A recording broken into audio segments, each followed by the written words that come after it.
So thank you all for joining us today. I'm so excited to see a packed house at 8 o'clock in the morning, so thank you. I've been helping as an organizer for this conference, and I got involved because as soon as I heard the vision of what this is, I got super excited because through the work that I do in diversity and inclusion, men are my decision makers usually. And they're usually the most scared of me, and I don't know why. So we're here because there's a lot of diversity and inclusion conversations going on. There's a lot of energy around being an ally. And being an ally is a practice of unlearning and learning things.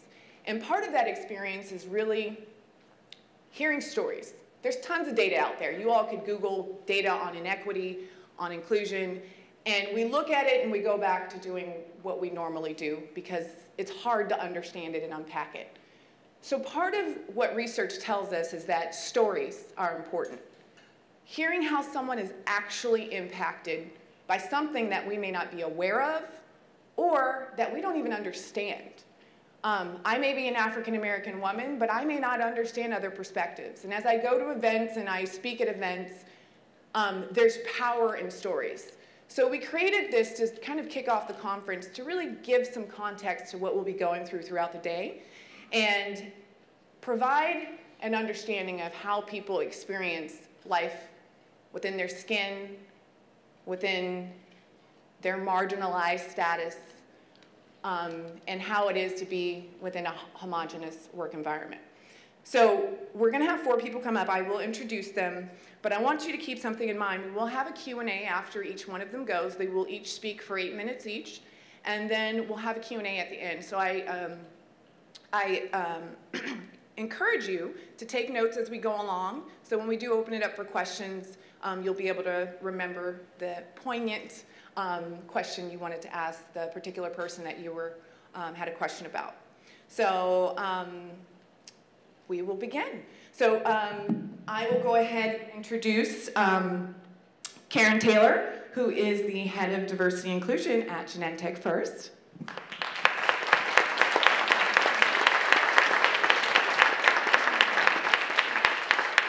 We have Noni Allwood, who is the Senior VP and Senior Fellow at the Center for Talent Innovation.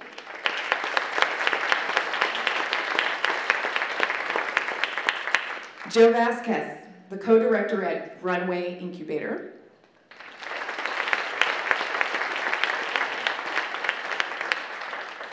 And Myra Nawabi, who is a senior program manager at Lockheed Martin Space Systems and founder of Palo Alto Leading Circles.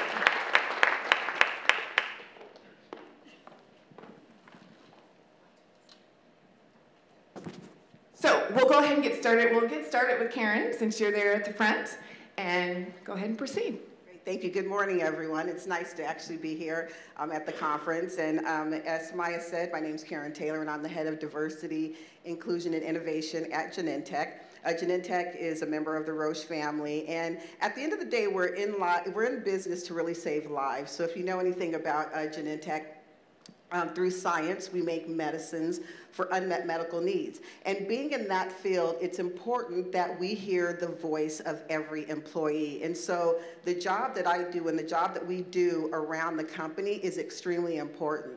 And what I wanted to share with you is a story about how I actually got to be in this position and why I'm doing this work and the importance of it to me personally. So before I joined Genentech, I used to work for Cisco for about 17 years. I see a lot of Cisco colleagues out there, so welcome. And as I was at Cisco, I had an opportunity to travel the world. I've traveled to over 25 countries. And part of my job at Cisco during this time was to actually go out and build customer service centers around Asia. So I would go and I would find the location, I would interview people, I would hire them, I would train them. And as I was traveling around Asia, I would have very, very different experiences as to who I was as an African-American woman. So I would travel around China as an example, and in China, people would stare at me. They'd be riding their bikes, and they'd just be staring. And I thought, oh, that's interesting. And they were fascinated with wanting to take pictures of me and feeling my skin. And I took that away and I thought, wow, that's pretty interesting. I would travel to Japan. In Japan, it would be a very different experience. I would be walking down the street, and you could tell there's a Japanese person about to approach me, and they would be staring at me intently, knowing they're going to walk past an African-American woman. And when they walked up past me, they would walk past me like it was any other Japanese person on the street. And I thought, wow, what a different experience. I was in Korea once, and literally someone gasped at me. And I was in an office. I walked around the corner, and the receptionist went, oh! And she stared at me for about 10 seconds. And I must admit, I was a little curious, but I was a little taken aback. So I turned around like, oh, she must think I'm Whoopi Goldberg, right? I must be familiar to her. And I thought, wow. And so I thought about myself being in all these different places that were very homogenous and very different. I felt like I was very different. I like to joke and say the first time I realized I was black was actually when I was in Asia, right? And so it became something that just kind of stuck in my back pocket. And at the time, I wasn't doing diversity work. But fast forward a few years, and I was at a sales meeting. It was a typical sales meeting, about 120 people. I was one of about 10 women. I was one of 2 African Americans, and I was the only African American woman in the room. And what was the topic of conversation that day? Diversity.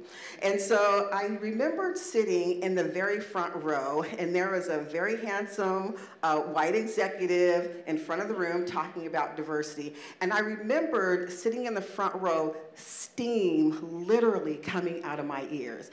And I sat there thinking, how could this person be talking to me about diversity? So curious person that I am.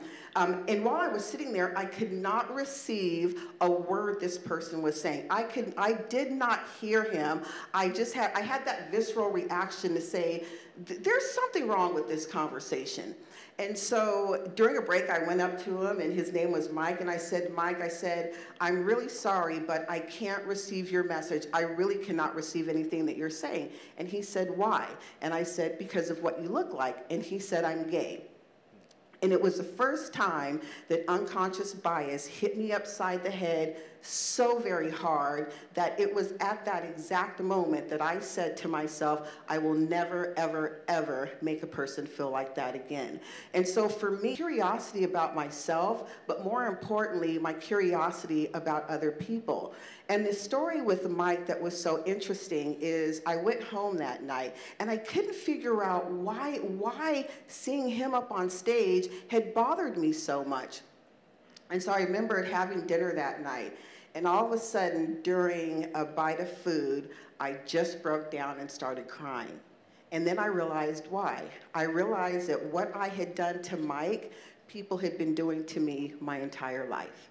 And it was at that moment that I said, never again. And so when I had the opportunity to step into the diversity arena, I was actually quite, honestly not really interested in it. But when I reflected on the curiosities about traveling around Asia and why people were curious about me, and then I reflected on that experience with Mike, and knowingly, because he said to me, wow, that's awful that you couldn't even hear me. Turns out he ended up being one of my biggest advocates, one of my biggest allies, someone that I really relied on to learn about this work of diversity and inclusion. But my message here is really about being curious, stepping into that level of discomfort. When you feel it in your heart, just know that there's something there that you should be listening to. And so as I pass the mic, what I leave you with is, as you're here today, learn from each other. Ask the hard questions. This is an opportunity. We know everyone here in this room is here to learn. Take the opportunity to learn and share, and as Ray said, be vulnerable, because that's the way that you're going to learn the most. And with that, whatever I can do to help you be a better man, I'm here for you. So with that, I'm going to actually turn this over to Noni Allwood, who actually gave me my first opportunity to work in the area of diversity and inclusion at Genentech, at Cisco. So here you go. Thank you.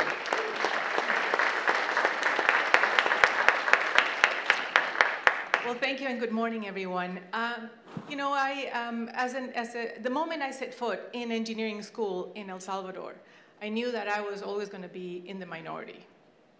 We were about 6 girls and about 300 boys in college. And it was a fascinating experience, mostly because in El Salvador, schools are segregating gender, so girls and boys didn't get to go to school together until they went to college, which proved to be a very interesting dynamic for women. So, but then I came to the United States, and I started working in tech. And talk about being a minority. Talk about being someone who was different, not only for being a woman.